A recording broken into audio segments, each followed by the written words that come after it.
एक ये वाला क्वेश्चन है, इसको करते हैं। रैंक का क्वेश्चन है। Investigate for what value of lambda and mu system of equations x plus y plus z equal to 6 और x plus 2y plus 3z equal to 10 and x plus 2y plus lambda z equal to mu has no solution, unique solution और infinite solution. हमें lambda और mu की value निकालनी है किस में? जब हमारा नो सॉल्यूशन हो, जब यूनिक सॉल्यूशन हो और जब इनफाइनाइट सॉल्यूशन हो। तो उसको सॉल्व कैसे करेंगे अब देखते हैं। हमारे पास 3 इक्वेशन थी, हमने लिख लिया ऐसी। X plus y plus z equal to 6, x plus 2y plus 3z equal to 10 और x plus 2y plus lambda z equal to mu. ये हमारी 3 इक्वेशन हो गई। अब हमें क्या करना है, इसको मैट्रिक्स फॉर्म में कन्वर्ट करते हैं। मैट्रिक्स फॉर्म में कैसे कन्वर्ट करेंगे हम इसको?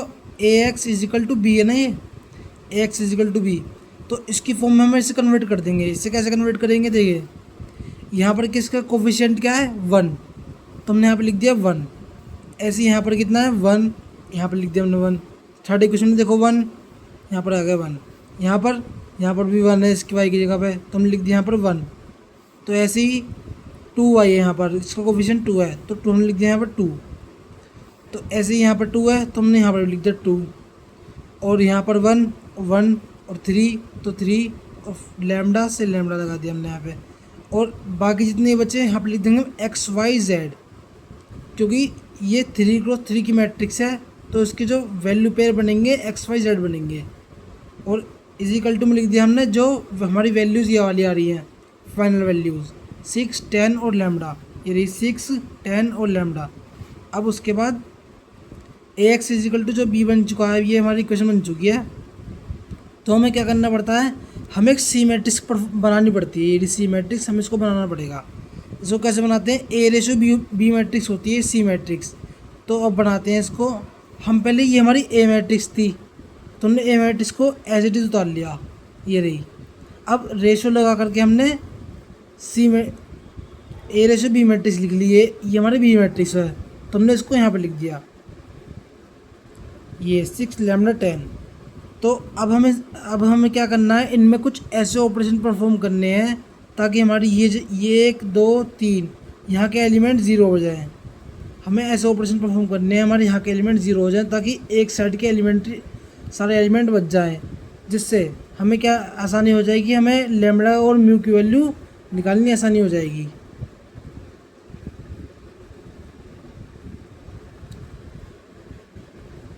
हमें लैम्बडा और म्यू की वैल्यू, सॉरी यहाँ पर म्यू था, म्यू ये जगह म्यू, और यहाँ पर भी हम कर देंगे म्यू, क्योंकि यही क्वेश्चन में म्यू दे रखा था, मैंने गलती से लिख दिया उसको लैम्बडा, यहाँ पर जाएगा म्यू। ठीक है, ये हो गया म्यू। अब हम इनमें ऑपरेशन परफॉर्म करते हैं। ये देखिए R2 tense to R2 minus R1। हमने पॉइंट मैट्रिक्स में हमने क्या करा है, ऑपरेशन परफॉर्म करे हैं, तो हमारा ये निकल के आया है। नहीं, ये वाली ये जो हमने ऑपरेशन परफॉर्म करे हैं, ये ऑपरेशन परफॉर्म करेंगे ताकि हमें नेक्स्ट मैट्रिक्स में ये वाला ऑपरेशन परफॉर्म हो जाए।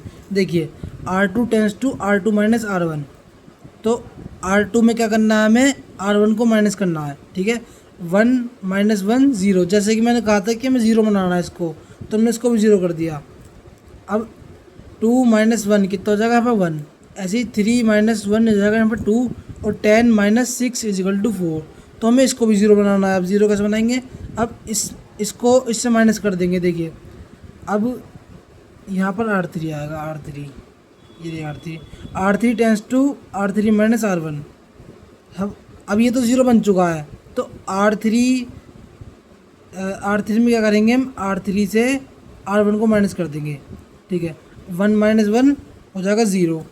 ऐसे ही 2 माइनस 1 क्या हो जाएगा 1, और लैम्बडा माइनस 1 हो जाएगा, और लैम्बडा म्यू माइनस 6 हो जाएगा। ये यहाँ पर म्यू माइनस 6 हो गया। अब उसके बाद हम ऑपरेशन लगा रहे हैं ये वाला R3 tense to R3 minus R2, तो क्या हो जाएगा। अब हमने ये ऑपरेशन क्यों लगाया, क्योंकि हमें इसको भी 0 करना है, तो फिर हमने लगा दिया R3 में R2 को माइनस कर लिया तो 1 माइनस 1 0 हो जाएगा, और लैम्डा माइनस 1 और minus 2 equal to lambda minus 3, और लैम्डा माइनस 6 और माइनस 4 कितना हो जाएगा, लैम्डा माइनस 10। तो ये हो गया हमारा। अब हमारी मैट्रिक्स निकल चुकी है सी वाली। तो अब क्या करना है हमें, अब हमें बस क्या करना है, हमें नो सॉल्यूशन निकालने हैं। नो सॉल्यूशन, यूनिक सॉल्यूशन और इनफाइनाइट सॉल्यूशन निकालने हैं। अब वो कैसे निकालेंगे, देखिए ये हमारा फॉर नो सॉल्यूशन एक कंडीशन होती है, जो हमारे नो सॉल्यूशन की कंडीशन है कि R A not equal to R C. अब आर ए और आर सी है क्या, रैंक ऑफ मैट्रिक्स ए और rank of matrix C. Matrix C जो हमने यहाँ पर निकाली थी ये रही मैट्रिक्स सी, और मैट्रिक्स ए जो हमारी पहले से गिवन है ये रही मैट्रिक्स ए। ये हमारी मैट्रिक्स सी और ये होगी हमारी मैट्रिक्स ए। जो हमारी रैंक है, जब हमारी रैंक दोनों आपस में बराबर नहीं होती तो उस केस में क्या होता है, lambda minus 3 equal to 0। Lambda minus 3 equal to 0।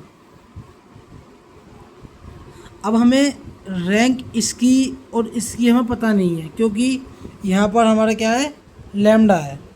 अब लैम्डा होने की वजह से ये है कि इसकी रैंक 3 या फिर आएगी कि नहीं, क्योंकि देखिए अगर यहाँ पर 0 होता, लैम्डा माइनस 3 इजिकल टू अगर 0 होता तो ये क्या होता, 0, ये 0 हो जाता तो रैंक हो जाती 2।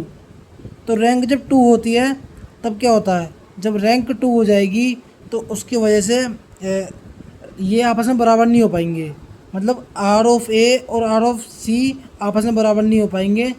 तो फिर लैम्डा माइनस 3 की हमें वैल्यू नहीं पता, तो इसलिए हम नो सॉल्यूशन का एक फॉर्मूला होता है, rank of A is not equal to rank of C, हमें ये लगा रहे हैं। तो उसमें lambda minus 3 is equal to 0 हो जाएगा। इसमें क्या होता है कि ये जो लेफ़्ट साइड वाला सारा पोर्शन है ना, ये लेफ़्ट साइड वाला पोर्शन, इसमें ये सब कुछ 0 हो जाते हैं, और जो ये वाला राइट साइड वाला पोर्शन है, ये राइट साइड वाला पोर्शन में क्या होता है कि ये 0 नहीं होते, ये lambda mu minus 6 not equal to 0, और ये वाले हो जाते हैं 0। तो लैम्डा माइनस 3 इजिकल टू 0 हो जाएगा यहाँ पर। तो ऐसे ही हमने यहाँ पर करा है, तो लैम्डा माइनस 3 इजिकल टू 0 हो जाएगा। तो लैम्डा की वैल्यू निकल जाएगी यहाँ से 3, एंड म्यू की जो वैल्यू है, म्यू की वैल्यू यहाँ से क्या निकलेगी, नॉट इक्वल टू 10। तो हमने यहाँ से ये वैल्यू निकाली है। अब ऐसे ही यूनिक सोल्यूशन निकालते हैं।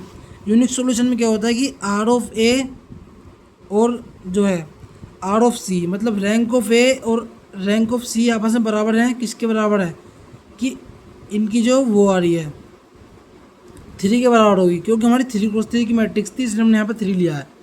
तो lambda minus 3 is not equal to 0, lambda minus 3 is not equal to 0 हो जाएगा। और lambda minus 3 not equal to जब 0 हुआ तो लैम्डा की वैल्यू नॉट इक्वल टू 3 होगी, क्योंकि इसमें क्या होता है, देखिए अब इस वाले केस में जो लेफ़्ट साइड वाला पोर्शन होता है, लेफ़्ट साइड वाला पोर्शन उसमें वो नॉट इक्वल होता है 0 के, और जो राइट साइड वाला पोर्शन होता है उसके पास मतलब वैल्यू कितनी हो सकती है, इनफाइनाइट वैल्यू, मतलब एनी वैल्यू, कुछ भी वैल्यू हो सकती है जो राइट साइड वाला पोर्शन है। तो इसमें ये नॉट इक्वल टू हो जाएगा, और जो म्यू की वैल्यू है कैन हैव एनी वैल्यू। और अब इनफाइनाइट सॉल्यूशन की बारी आती है। अब इनफाइनाइट सॉल्यूशन में क्या है कि rank of A is equal to rank of C is equal to 2। अब रैंक ऑफ ए और रैंक ऑफ सी बराबर किसके हैं, 2 के बराबर हैं। ये इनफाइनाइट सॉल्यूशन का फॉर्मूला है एक। तो lambda minus 3 is equal to 0 हो जाएगा, तो लैम्डा की वैल्यू क्या निकल जाएगी, 3। अब इसमें है क्या, इसमें है कि जो लेफ़्ट साइड वाला हमारा पोर्शन है वो भी 0 होगा, और जो राइट साइड वाला है वो भी 0 होगा। तो इसमें यह है कि लैम्डा माइनस 3 इजिकल टू 0 कर लिया हमने। ऐसे ही म्यू की वैल्यू हमने यहाँ पर 0 कर ली, 0 के बराबर। तो म्यू की वैल्यू निकल जाएगी 10 और लैम्डा की वैल्यू निकल जाएगी 3। तो यही है हमारे 3 solution, no solution, unique solution और इनफाइनाइट मैनी सॉल्यूशन के।